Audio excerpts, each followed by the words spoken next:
Dan beberapa kali memang karena di Ijen Pak harus ke daerah kan Ke Pak daerah untuk betul ya, untuk harus apa namanya audit periksa gitu ya, audit ya. periksa gitu. Kantor-kantor bea cukai, apa namanya kantor kas negara, Mhm, KPKN, mhm, kantor pajak. mhm. Dan ya itulah mungkin resiko saya Pak ya, setiap kali kita datang ke daerah pasti heboh kantornya kan.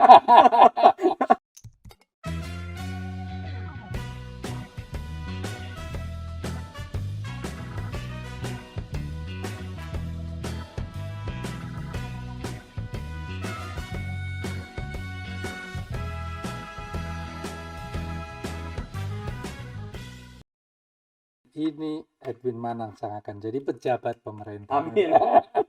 Nah, Ya, setelah itu ya, baik. setelah lulus Mas Mhm. Edwin Ya, ya, kemudian kan ditempatkan di Kementerian Keuangan betul Pak, ya. betul. Kemudian episodenya seperti apa ini? Ya, keartisan, tugas di waktu itu kan di Ijen ya, Ijen, pertama betul kali di Pak. Ijen Iya. gitu ya. Kemudian masih tetap juga aktif walaupun kelihatannya waktu itu sudah tidak seintens pada saat kuliah di STAN atau masih tetap intens di Masih keartisan. tetap Pak waktu itu masih Oh tetap iya. intens karena memang kami tuh aktif sepanjang tahun 90 Pak. Jadi saya mulai masuk kan saya bekerja di Itjen itu 86 sampai 88, Hmm. 88 ya 89. Mhm. Kemudian saya masuk ke tingkat 4 Pak. Mhm. Kemudian selesai 92, kemudian saya masuk lagi di STAN. Oh, Maaf, masuk lagi di Itjen. Ijen ya. Nah, waktu itu sudah album sudah dua album sudah keluar Pak waktu itu dan Hmm. waktu itu kami memang sangat-sangat dikenal di Indonesia waktu itu Oh iya, dan iya betul. ya saya juga termasuk cukup merasa bangga juga saya bisa memperkenalkan bahwa saya ini lulusan STAN Hmm. waktu itu. Jadi kan belum ada waktu itu artis dari STAN Pak. Kemudian juga artis yang pegawai negeri juga kayaknya hampir Hampir tidak nggak ada ada Pak ya, gitu, betul hampir ya. tidak ada. Jadi saya juga selalu mempromosikan bahwa saya lulusan STAN dan saya juga bekerja di Kementerian Keuangan. Dan beberapa kali memang karena di Ijen Pak harus ke daerah kan Ke Pak daerah untuk betul ya, untuk harus apa namanya audit periksa gitu ya, audit ya. periksa gitu.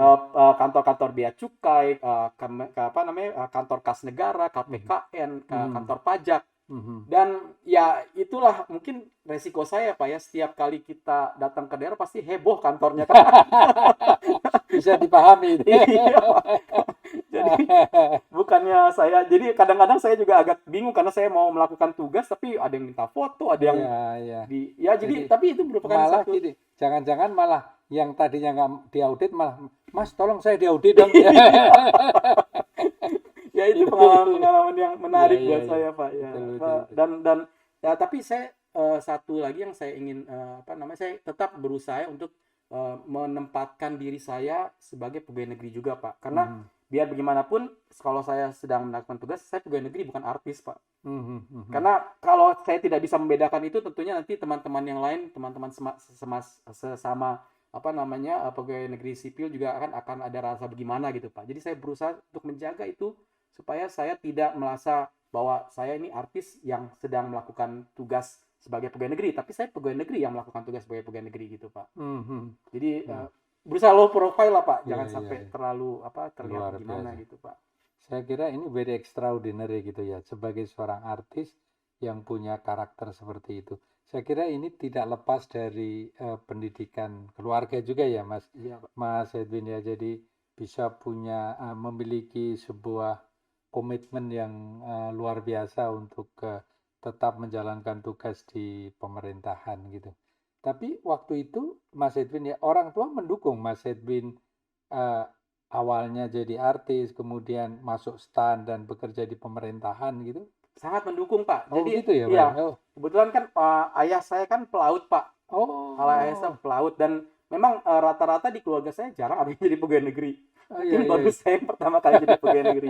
Yang kebetulan Oke, saya kan asal dari Sulawesi Utara Pak. iya iya Nah iya. rata-rata dari suku saya tuh pelaut semua Pak. Hmm, Orang-orang pelaut. Jadi untuk yang jadi pegawai negeri mungkin sekarang sudah banyak tapi waktu zaman saya mungkin nggak terlalu banyak. hmm, hmm, Sehingga hmm. mereka berpikir bahwa ya seharusnya ada juga ya yang jadi pegawai negeri nggak semua jadi pelaut.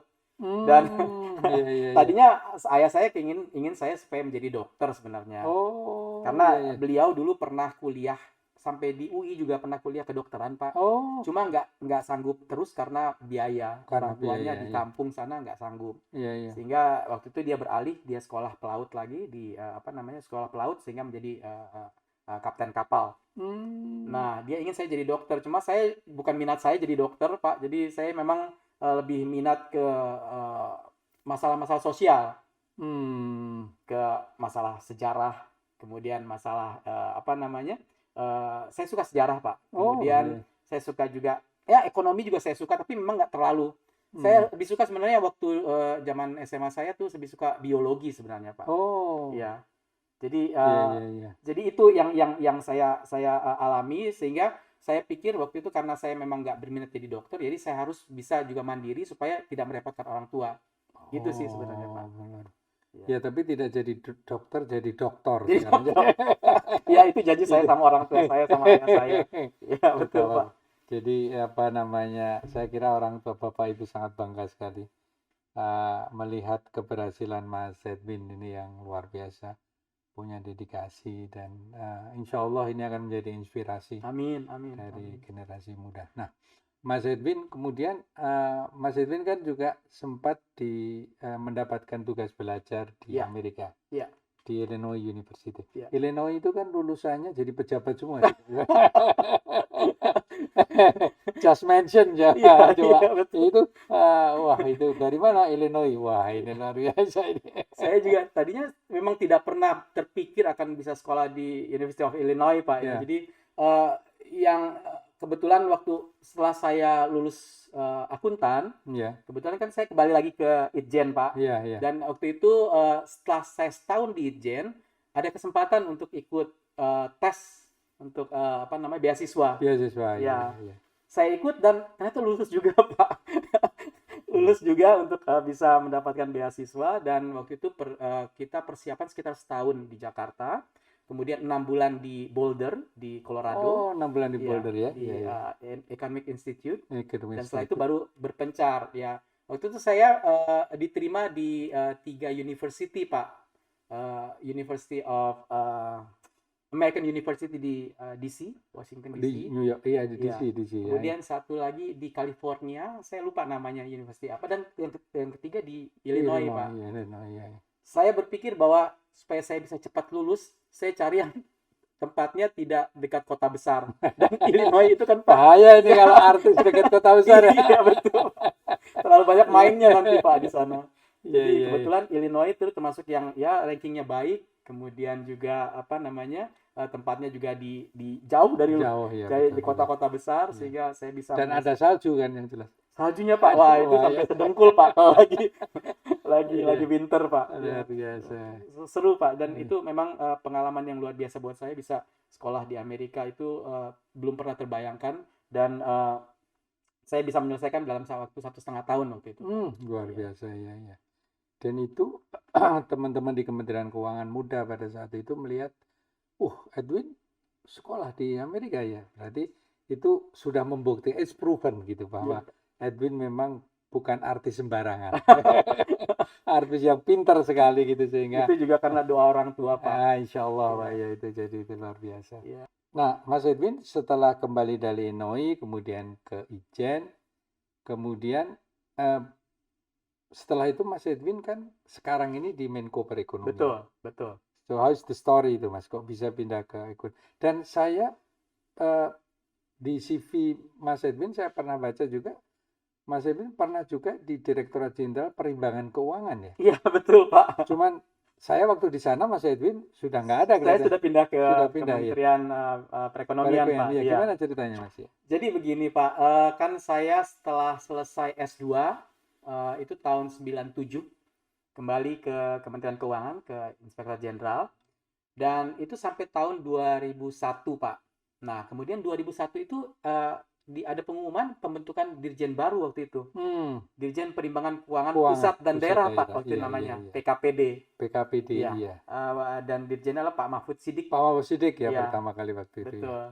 Ya, dan kebetulan saya tuh pernah memeriksa apa namanya eh, waktu itu kalau nggak salah di LK kalau nggak salah ya. Saya ketemu dengan Pak Joko Hidayanto, Pak. Oh iya, Pak Joko Pak Joko Hidayat. Iya, Hidayatno ya. itu berarti di BKF, Oh, BAKM, no. BAK ya, BAKM ya. betul Itu ya. ada pusat namanya Pusat Keuangan Daerah dulu ya. Betul, Iya, iya, iya, betul. iya. Saya ketemu beliau dan saya ternyata senang diskusi dengan beliau gitu. Hmm. Terus saya kebetulan tanya sama beliau, wah Pak Joko mau pindah ke PKPD ya saya dengar. Iya, bagaimana kalau saya melamar ke sana Pak? Saya juga pengen cari hal yang baru lah. Di Hmm. Itjen kan udah cukup lama Pak. Hmm. Jadi saya pengen cari sesuatu yang baru lagi. Iya, iya, iya, iya. Ya, kebetulan saya melamar ke Dirjen PKPD dan diterima Pak waktu itu. Dan waktu itu saya masuk di Direktorat eh, Pajak Daerah kalau nggak Oh, salah Pak. pajak daerah. Iya, Iya, iya, iya. Pak Cip Ismail waktu Pak itu Pak. Cip ya waktu Iya, itu yang Pak Cip apa? Ismail. Pemain saksofon ya. Iya betul.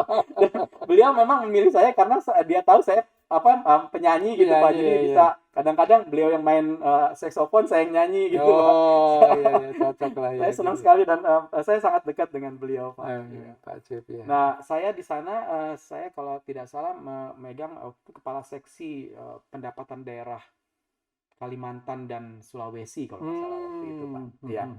Dan itu saya 3 tahun di sana Pak. Oh, cuma 3 tahun ya, 3 Pak ya, tahun, Mas ya Edwin ya? 2001 sampai dengan 2003. Hmm. Kebetulan setelah itu dirjennya bubar Pak. Hmm. Waktu itu dirjennya kemudian disatukan ke Ke anggaran dan anggaran ya. Jadi itu dulu Mas itu memang perimbangan keuangan kemudian gabung dengan anggaran ya, karena itu kan proses reform ya, waktu itu betul. dan namanya menjadi Direktorat Jenderal Anggaran dan Perimbangan. Ya. Dan memang setelah itu kemudian perkembangan berikutnya dipisah lagi itu. Ah iya Dipisah betul. lagi. Ya, betul Pak. Dipisah lagi dan kemudian waktu itu waktu dirangkap itu dirjennya kan almarhum Pak Ahmad Royadi. Pak Ahmad waktu itu, Royadi ya, betul betul. Pak, iya. Itu Kemudian Illinois juga Pak. Illinois juga Iya itu betul. makanya itu. Saya kenal baik juga dengan beliau Dengan Pak. Pak Ahmad ya orang baik Pak itu Mas. Iya. Orang baik sekali. Pernah menjadi bos saya karena sebelum di anggaran kan beliau menjadi kepala BKF yang Betul, sekarang ini. betul Pak. Dan Iya. saya jadi salah satu eselon 2-nya dulu waktu Baik, itu baik sama Pak. beliau. Iya. Nggih, menyenangkan sekali Iya. Mas Edwin. Nah, kemudian ke Menko bidang perekonomian bagaimana Iya, ceritanya? jadi waktu itu karena PKPD kemudian dilebur ke anggaran dan perimbangan anggaran dan perbendaharaan ya waktu itu Pak ya. Iya, iya. Dipisah gitu. Saya kebetulan mendapat tawaran dari kakak kelas juga dari STAN juga, Pak Henry Lubantoruan waktu Iya, itu iya, saya ya, kenal ya Pak Henry untuk ya.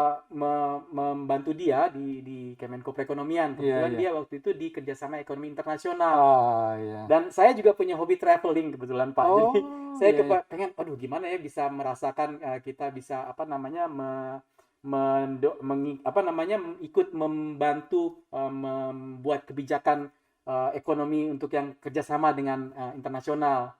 Jadi saya ditawari itu, saya pindah Pak ke Menko Perekonomian. Waktu itu memang bukan pindah dalam artian struktur, tapi pindah diperbantukan. Jadi itu sampai saya pindah tahun 2003. Kemudian di Menko Perekonomian itu sampai 2007 Pak waktu itu. Kebetulan karena saya kepengen untuk mendapatkan pendidikan yang lebih tinggi lagi, saya mengajukan cuti luar tanggungan negara Pak untuk bisa mengambil S3. Itu luar biasa Mas Edwin. Minta cuti di luar tanggungan negara untuk ambil S3. Saya kira ini sebuah pertimbangan yang orang barangkali tidak bisa mengerti ini gitu. Iya. Pertimbangan Mas Edwin waktu itu apa ini supaya memberikan inspirasi ini Mas? Jadi begini Pak, saya kembali ke waktu saya kuliah di Illinois Pak ya. Iya. Jadi waktu itu kan begitu saya sudah hampir selesai, saya memang ditawarkan sama dean-nya bahwa kamu mau lanjut S3 nggak di sini gitu. Wah, saya kepengen banget Pak karena saya pengen juga bisa dapat doktor dari luar negeri kan Pak waktu itu. Hanya saja Pak, waktu itu kan tahun 97. Pas kita sedang krisis Pak. Krisis, ya. Jadi waktu itu saya tanya ke Pak Wit dulu, Pak Wit yang Wijanarko yang mengirim kita kan waktu itu untuk sekolah ke luar negeri. Saya boleh nggak Pak untuk bisa lanjut ke S3? Waduh, Win kamu pulang dulu deh karena ini juga memang sekarang juga kondisi keuangan kita tidak memungkinkan ya. Jadi apalagi saat ini kalau kita membiayai S3 berarti itu bisa untuk 2 orang S2. Ya, Kamu ya, pulang betul. dulu aja dulu, nanti dari sini nanti kita coba lagi lah bilang gitu. Jadi saya harus balik Pak, waktu itu nggak bisa lanjutkan S3. Hmm. Nah, dan itu juga masih tertanam terus saya kepengen bisa dapatkan S3. Cuma begitu dengan berjalannya waktu saya pikir saya nggak perlu cari luar negeri lagi karena memang apa namanya opportunity cost-nya juga Betul, banyak betul, Pak. betul ya, ya. Ya, waktu saya meninggalkan Indonesia untuk S2 Pak, kebetulan waktu itu kan saya ada beberapa kontrak di TV juga Pak untuk menjadi presenter. Hmm. Kemudian juga album saya solo. Hmm. Jadi itu semua saya tinggalkan Pak karena saya harus ikut Oh, ini ada kuliah di kuliah Illinois ya, di ya, luar betul, negeri. betul. Jadi saya pikir supaya saya bisa untuk tidak mendapatkan apa namanya opportunity cost lagi yang mengeluarkan opportunity cost lagi seperti waktu saya S2, saya ngambil di Indonesia aja Pak. Hanya saja waktu itu kesempatan untuk beasiswa masih belum ada di Menko, belum ada, dan saya coba mencari di tempat lain belum ada. Ya udah saya pikir kebetulan saya waktu itu juga masih apa namanya dikontrak oleh Trans TV Pak waktu itu di salah satu Oh, TV, ya, ya. dan saya pikir oh saya masih ada penghasilan lah waktu itu untuk bisa saya sekolah. Jadi saya mengambil keputusan saya ambil cuti luar tanggungan negara dengan konsekuensi ya masa kerja saya berhenti Pak. Ya, pada saat Kemudian itu juga ya. gaji semua berhenti Pak. Jadi ya saya Oh, pikir ya. saya masih punya penghasilan dari tempat lain untuk bisa sekolah. Jadi ya saya pikir saya harus sekolah dulu karena untuk bisa bekerja dan bisa untuk mendapatkan apa namanya uh, tingkat yang lebih baik lagi, lebih tinggi lagi di pegawai negeri kan kita harus sekolah Pak. Ya, ya, Saya betul, pikir betul. itu merupakan apa namanya cita-cita saya karena saya pikir saya udah kadung nggak mau saya keluar dari pegawai negeri, saya harus tetap di pegawai negeri dan saya harus bisa mencapai tingkat yang paling tinggi. Wah, kita semua berdoa ini. Ini luar biasa ini. Dan one day nanti kalau Pak Edwin promosi jadi eselon 1 Amin. dan insya Allah jadi menteri gitu Amin. ya, Amin. kita Terima kasih Pak. semua tahu perjuangan yang luar biasa semasa muda. Nah, Mas Edwin kemudian masuk ke Menko Perekonomian itu di urusan yang berkaitan dengan kerjasama luar negeri Betul Pak. ya. Betul Pak. Iya, bagaimana proses di sana? Kan ini berarti di Menko pun kan tahu sebetulnya Mas Edwin bahwa Mas Edwin kan, wah ini artis ini. Iya. Jangan-jangan dipertanyakan ini mau kerja atau mau apa? Betul. Ngartis ini gitu. Betul Pak. Gimana ceritanya? Itu memang sering saya dapatkan kesan seperti itu ya Pak ya, maksudnya ini sih cuma mau main-main aja nih kayaknya artis tapi nggak punya kemampuan. Tapi saya selalu membuktikan Pak bahwa saya bekerja sungguh-sungguh gitu Pak. Dan selama ini yang saya tahu Pak dari atasan-atasan saya tidak pernah komplain terhadap apa yang apa namanya saya lakukan, saya Iya, kerjakan. iya. Jadi dan saya berupaya untuk memegang kepercayaan Pak. Itu memang yang harus saya pertahankan selama ini karena contohnya begini Pak. Ya waktu saya tahun 90-an waktu saya masih di Kementerian Keuangan maupun di Kemenko Perekonomian, saya masih banyak kegiatan di keartisan lah Pak. Menjadi presenter, menjadi apa namanya menyanyi, kemudian apa namanya bahkan main film Pak. Iya itu juga pernah main film. Nah, tapi saya selama saya mengerjakan tugas pekerjaan saya di kantor, saya berusaha untuk mengerjakan pekerjaan saya beres semua Pak. Oh, Jadi ya. sebelum saya minta izin saya mau bisa melakukan kegiatan di luar kantor atau keartisan saya, itu pekerjaan saya harus beres. Kalaupun tidak beres, saya akan melaksanakan itu sampai itu kelar dulu dan saya udah menjanjikan bahwa kalau sekarang belum selesai pasti saya minta waktu untuk misalnya 1 hari atau beberapa hari lagi harus selesai dan itu saya tepati janji saya Pak. Oh, luar Jadi biasa. harus begitu Pak karena buat saya kalau saya dikasih kepercayaan ya saya harus melakukan itu supaya atasan saya juga tidak maksudnya dalam artian bahwa atasan saya juga bisa membolehkan saya untuk melakukan kegiatan di luar kantor sepanjang kerjaan saya beres. Dan selama ini saya rasa bahwa atasan saya semua baik-baik sih Pak ya pada saya ya. Dan mereka bisa memberikan kebebasan buat saya as long as saya mengerjakan tugas saya dengan baik. Jadi apa? Keep the commitment itu Ya. saya kira itu Ya. sesuatu kunci sehingga kemudian trust dari pimpinan, kolega, dan bahkan staff barangkali ya. Betul. Mas Edwin yang itu membuat keberhasilan di Menko. Dan the quality-nya Pak, itu nggak cuma itunya, jadi kualitas kerjaan kita juga paling tidak mengecewakan lah buat atasan. Betul, betul. Dan saya kira it's proven gitu. Iya, Kalau tidak mungkin Mas Edwin sekarang mendapat jabatan sebagai eselon 2 di iya, Kementerian Perekonomian yang betul Pak. luar biasa bergengsi ini saya kira. Iya, dan memang harus jungkir balik sih Pak. Memang nggak mudah. Itu orang kalau ngomong aja mungkin gampang, tapi untuk melaksanakannya it's not that easy Pak. Iya, iya, iya, bisa dipahami sekali. Dan itu kan image orang kan memang tidak tahu sebetulnya apa yang dilakukan oleh Mas Edwin Iya, pada saat keseharian. Jadi sekarang kan baru tahu bahwa sebetulnya untuk double peran gitu ya, sebagai seorang artis dan pejabat publik ini luar biasa. iya, Pengorbanan ya Pak Mas ya yang harus diberikan. iya. Ada apa namanya? Ada harga yang harus dibayar Pak. Betul, betul. Iya. Dan itu luar biasa. Dan saya kira memegang teguh komitmen itu sebuah nilai yang luar biasa itu Iya karena Pak. Apalagi saya merasa saya disorot Pak, pasti Pak. Di mana-mana pasti saya disorot. ya Karena ya mungkin karena satu saya sebagai public figure ya, orang akan ngelihat nih seperti apa sih dia kerjanya. Apakah dia di sini cuma main-main aja gitu. Saya harus membuktikan bahwa saya bisa gitu Pak. betul. Iya, iya. Dan ya, luar biasa ini, luar biasa. Nah, Mas Edwin, let's talk about the substance gitu. Baik, Mas Edwin kan sekarang bertanggung jawab ke masalah-masalah yang berkaitan dengan ekonomi digital. baik, Dan if you are talking about digital economic sekarang ini kan menjadi betul. sebuah program yang luar biasa. Iya Pak. Nah, bisa could you tell gitu, ini apa sih sebetulnya? Ini kan orang belum banyak tahu nih, Mas Betul, Edwin. betul. Ekonomi kok digital. Iya,